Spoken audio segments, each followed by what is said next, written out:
Zoar a mulher por ela ser mulher, desrespeitá-la de forma machista. Agora que nós somos uma competição, elas fazem parte do nosso jogo, elas desceram pra brincar com a gente. Neste contexto, tratá-las como homem é atacá-las em seus pontos fracos, como nós fazemos uns com os outros. Tratá-las como mulher é justamente tratá-las como homem, porque é pegar no ponto fraco, que é o que a gente faz com a gente.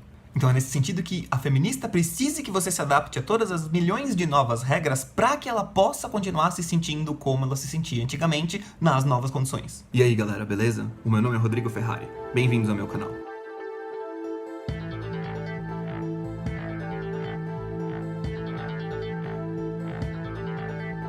Nesse vídeo eu vou tratar de um assunto que já me pediram várias vezes.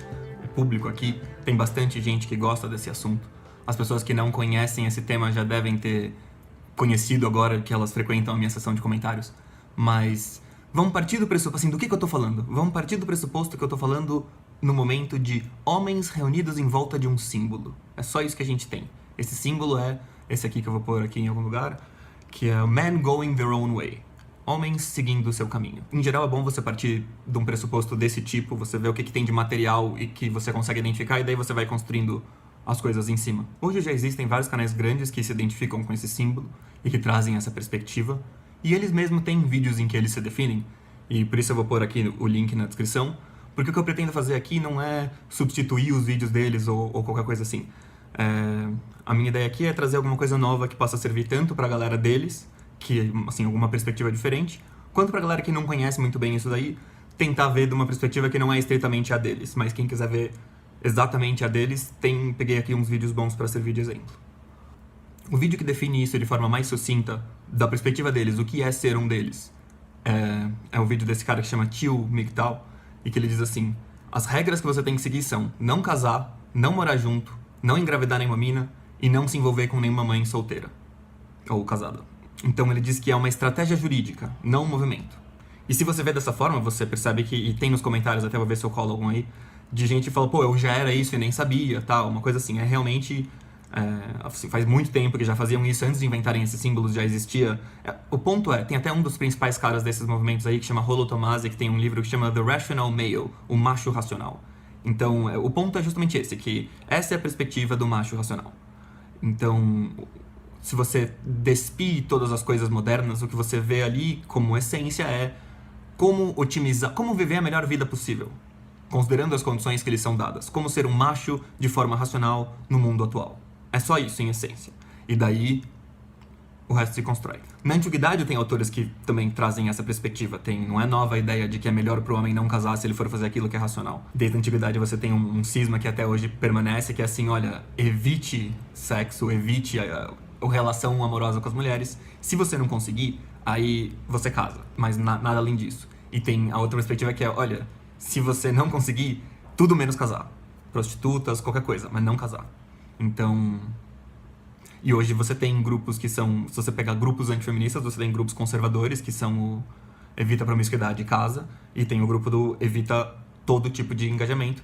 E aí, dentro desse grupo de evitar o engajamento, porque se considera que as leis são injustas, você também vai... Você pode dizer que tem dois grupos, eu não vou tratar do outro, que se chamam de pick-up artists, que são caras, são os pegadores de mulheres, são os caras que desenvolvem essas técnicas e como fazer, que é meio que um business, na verdade, né? Mas assim, não é tanto uma filosofia quanto um business. Mas que são caras que não vão negar que todas essas regras estão aí, mas que dane-se, vamos atrás de mulher mesmo, pegar o melhor possível, e daí tudo que a gente faz é tentar sacrificar o mínimo possível, mas continua dentro da ideia de vamos agir da forma racional que mais nos beneficie. É um egoísmo racional. E eu quero explorar essa perspectiva aqui, porque é nesse sentido que você pode pegar, você olha pra feminista e vai dizer, não sei o que, dos direitos, não sei o que, vai falar da história, vai falar de um monte de coisa, e daí o cara vai dizer, não, a gente só tá tentando evitar tal lei, não sei o que, mas como que essas duas coisas conseguem na prática? Porque pra um monte de gente fala, não, mas isso aqui é o feminismo dos homens, não é? Então o ponto é, em que sentido isso é? E assim, é bom ressaltar que pra eles é uma ofensa dizer isso, evidentemente, mas às vezes eles mencionam, vão dizer que em certo sentido pode ser ou não pode, mas assim, o meu ponto é não no sentido em que eles se parecem em si, mas como que na prática a função que eles servem são semelhantes. E é por isso que nos vídeos eu trato da perspectiva dos jovens, assim, que não tem uma autoridade que chega impondo nada, que os jovens meio que pegam essas coisas e usam do jeito que elas estão aí. E é esse uso que os jovens dão pras coisas que interessa mais. O que você acredita, quer você seja pelo feminismo, quer seja os princípios MGTOWs, é uma coisa que não implica em você falar nada. Então, por que existem certos padrões que você observa? E é desse tipo de coisa que eu vou falar. Eu acho que tem uma tendência muito forte de querer ver as coisas de cima pra baixo, quais os interesses das pessoas que impuseram isso aqui. Eu gosto de meio que de baixo pra cima, assim, de por que as pessoas, pelas próprias razões, foram aderindo a isso ou aquilo. Mas enfim, esse é um assunto ao qual eu vou voltar. E eu vou queria começar o assunto com essas reflexões que eu fiz agora. E aí eu vou introduzir... Porque eu tô tentando trazer esse assunto aqui, já faz alguns dias eu gravei, regravei, tem até alguns espectadores que sabem que eu tô tentando fazer isso desde a semana passada. Então eu vou pegar 2 vídeos diferentes, um que eu coloquei um pedaço no Instagram e outro que vocês não viram ainda, ninguém viu, em que eu trato dessas questões, são 2 trechos bons que, à luz do que eu já disse agora, acho que vai dar pra entender o ponto que eu quero passar. Porque assim, veja, essa é a real. A minha geração, que é toda muito mais, de meninos muito mais pró-feminismo, não é bem assim, veja bem, essa é a geração que tava ficando com as meninas feministas e que usou o feminismo como uma coisa assim de, vamos transar, sexo livre, não sei o quê. Que usou o feminismo pra tratar mal as meninas, basicamente, ou pra fazer o que eles queriam. Então a minha geração toda de homens, não, o feminismo é de boa, por que os caras odeiam? Aí a geração dos meninos mais novos, que tava tendo que escutar das meninas as reclamações por causa do que a minha geração de homens fez, esses caras tiveram a impressão inversa. O feminismo só engajou com eles nessas horas, porque assim, o cara tá lá de boa, não vem uma feminista dar uma coisa pra ele. Tipo, não importa o que ela fale, ele não tá nem aí, ele não presta atenção, ele não se importa.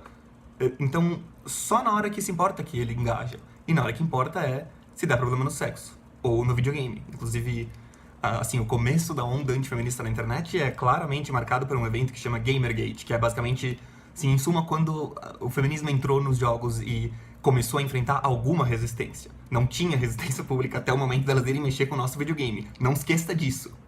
Então, assim, os homens só se interessam quando vão mexer lá nessas coisas que a gente gosta, que são meia dúzia de coisa, mas se mexer aí sim a gente se importa, senão a gente não tá nem aí. Mas então, assim, não importa o que você fale pra toda essa massa de meninos novos que agora é antifeminista, a vivência deles é essa. A vivência deles é, eles estão lá na deles, querendo fazer uma coisa normal, e daí vem um feminismo dizer não. Então, é só o não que eles têm. O sim ficou pra minha geração. Esse tipo de coisa, eu acho que acaba influenciando muito mais do que todas essas narrativas políticas gigantes. Elas acabam tendo que se moldar para esse tipo de coisa que a gente vive. E por último, tudo que eu digo aqui sobre essa massa de jovens no colegial e tal, ele acaba se aplicando a um número muito maior de gente, porque todo mundo que vive que nem solteirão, vive de Tinder, vive meio que como se fosse gente da escola. Você vive dentro dessas condições em que tudo na sua vida depende muito mais dessas questões do que a massa de homens quer e a massa de mulheres quer. E é por isso também que tem, assim, na minha geração e para as mulheres mais velhas, não faz muito sentido uma coisa específica que aconteceu que faz todo sentido dentro dessa interpretação, que é, por que do nada virou essa história assim, homem não pode ser feminista? Como assim homem é feminista? Porque isso significa, se o feminismo é uma ferramenta para essas meninas, que é uma ferramenta que serve para ser usado de forma racional para otimizar a vida delas, assim, o egoísmo racional, para fazer aquilo que é logicamente melhor para si. Se você, assim, essa ferramenta não faz sentido que você der na mão dos homens, porque pra que ele vai usar? Pra melhorar a situação dele. E isso não faz absolutamente nenhum sentido quando você ignora, assim, se o feminismo tem fins, aí faria sentido. Que a minha geração e a geração pra trás encarava assim, são fins. Mas a nova geração não, são meios. Essa é a grande diferença entre empoderamento e emancipação. Emancipação é um fim, empoderamento são meios. Você se empodera, daí você faz o que você quiser. Se você quiser destruir todas as mulheres com isso, é problema seu. Mas beleza, então daí agora eu vou pôr primeiro um dos vídeos, daí depois eu vou pôr outro vídeo. São bem curtinhos os trechos. Eu gravei antes de gravar esse início aqui, mas vai ficar muito mais claro agora que vocês ouviram o que eu tinha a dizer antes. Mas beleza, então. Aproveita aí. Essa é a ideia. Mas qual é a função que isso acaba servindo? Pensa que vamos supor que os caras sejam super bem sucedidos. Beleza, os caras MGTOW agora, cada homem faz, ninguém mais dá nada pras mulheres, a gente vai boicotar totalmente. Quanto tempo até elas começarem a fazer tanta coisa a oferecer tanta coisa pelos homens que vai ter uns dissidentes, vai ter uns certos, mano, aí não vai dar mais, tá vendo? A mina vai cozinhar, vai lavar prato, puta, não vai dar, vou ter que ir, falou, manos. Entendeu?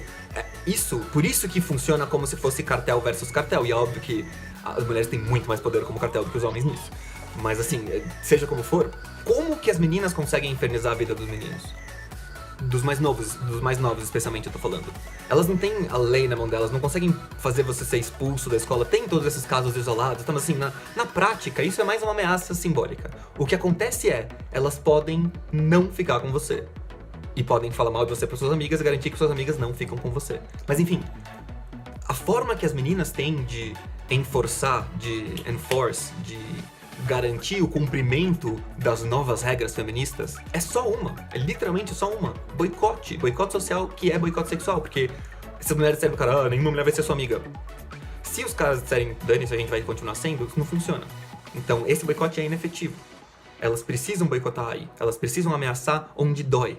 Que é o medo do cara. Ainda mais nessas condições assim, que você tem que considerar que o contexto dos jovens, especialmente no ensino médio isso, mas na faculdade, no começo da faculdade ainda também é bem válido, especialmente para os cursos que atraem a massa de jovens que, tipo, acabou de terminar o colegial e entra. Tem outros que não são tanto assim. Você pega a filosofia à noite, por exemplo, não era tanto assim. Sendo que direito de manhã você vai lá e daí é geral criança. Geral tem 18 anos, 19 anos. Então, assim, nos lugares em que se mantém esse perfil demográfico menos de 20 anos, os caras, eles estão sempre em desvantagem. Tá sempre cheio de homem mais velho louco pra pegar as menininhas da idade deles. E não tá cheio de mulher mais velha louca pra pegar eles. Uma das coisas mais importantes que escapa ao debate público dessa questão feminismo versus a onda conservadora, a onda antifeminista que agora assola o país, a questão é o seguinte, ela é muito óbvia pra qualquer um que ouve os meninos jovens falando sobre isso. Não é uma onda contra a igualdade, uma onda contra que as mulheres sejam tratadas mais como homens. É justamente o contrário. Você vê os problemas deles e são todos a forma como a retórica feminista serve para cegar as feministas a tudo aquilo que diz respeito a elas, ao tratamento diferenciado que elas querem e como isso está alicerçado na divisão sexual de milênios e milênios atrás, ou seja, como que elas são um reflexo dos preconceitos mais arcaicos. E como elas usam o feminismo para impor esses preconceitos, não o contrário. O feminismo ele tem a função contrária do que parece hoje. Ele tem a função de garantir o tratamento diferenciado, garantir a divisão dos sexos. Ele salva a divisão dos sexos. A gente estava nesse ponto em que as mulheres estavam ficando tão iguais com os homens, estava dissolvendo, e vem o feminismo e fala, não. Por isso que é feminismo de gênero que ficou moda agora. Por isso que o tempo todo é a questão da diferença, a questão do tratamento especial. A ideia é salvar as mulheres de se misturarem com a plebe, de se misturarem com o resto dos homens. É isso que ferra com os meninos. Eles não aguentam as meninas quererem tratamento especial. Eles não se conformam. E aí a farsa se perpetua porque tem dois lados alimentando ela. Você tem as feministas dizendo, não é assim não. A gente não tá querendo reforçar os estereótipos de gênero, a gente não tá querendo salvar a divisão sexual que o capitalismo tava destruindo. Vamos... não tem nada a ver. E aí o pessoal que é anti vai dizer, não, a gente não tá querendo o progresso. A gente quer a direita roots, raiz aqui. Mas você olha as performances e tá lá, o pessoal da direita tratando mulher que nem homem.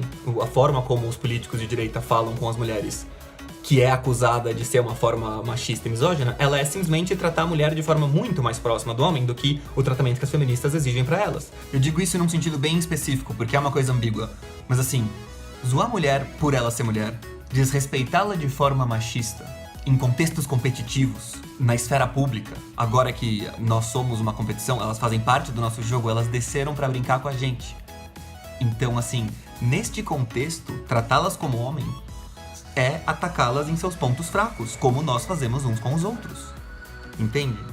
Então, não é... Tratá-las como mulher é justamente tratá-las como homem, porque é pegar no ponto fraco, que é o que a gente faz com a gente. Então é nesse sentido que a feminista precisa que você se adapte a todas as milhões de novas regras para que ela possa continuar se sentindo como ela se sentia antigamente nas novas condições. Isso é o que chamam de dialética. Esse joguinho de inversão. Elas exigem que a divisão sexual de uma forma mais radical seja honrada. E assim, isso é tão óbvio, isso tá em todo lugar, que tudo aquilo que incomoda os meninos jovens nas feministas é reflexo da tentativa delas de restaurar e intensificar a divisão sexual clássica. E não uma tentativa de lutar contra elas. Por isso que elas só podem falar machismo. Porque assim, o que é o machismo? Tudo que diz respeito à divisão sexual remonta a esse problema delas. Só que você não acaba com a divisão sexual se você só mexer nas coisas dos homens. Você tem que olhar para as coisas das mulheres. Elas não querem de jeito nenhum mexer com absolutamente nada disso. Elas precisam dar um jeito de, com a retórica progressista, garantir todos os privilégios, todo o tratamento especial que elas julgam necessário e que faz parte da divisão simbólica clássica. É aí que ferra tudo, entendeu? E aí que vai ter um monte de feministas achando que é um monte de meninos revoltando contra elas. Não, assim, pra todas as meninas razoáveis que não estão envolvidas e se consideram feministas, essa massa de meninos antifeminista, elas tecnicamente não são antifeministas no seu conceito, provavelmente. Elas o são no sentido que dominou a esfera pública. Por isso que os termos são tão escorregadios. Por isso que não adianta você querer pegar uma frase da pessoa e, é isso que ela acha. Não funciona. Você precisa cutucar muito uma frase pra ir tirando o que tem dentro dela.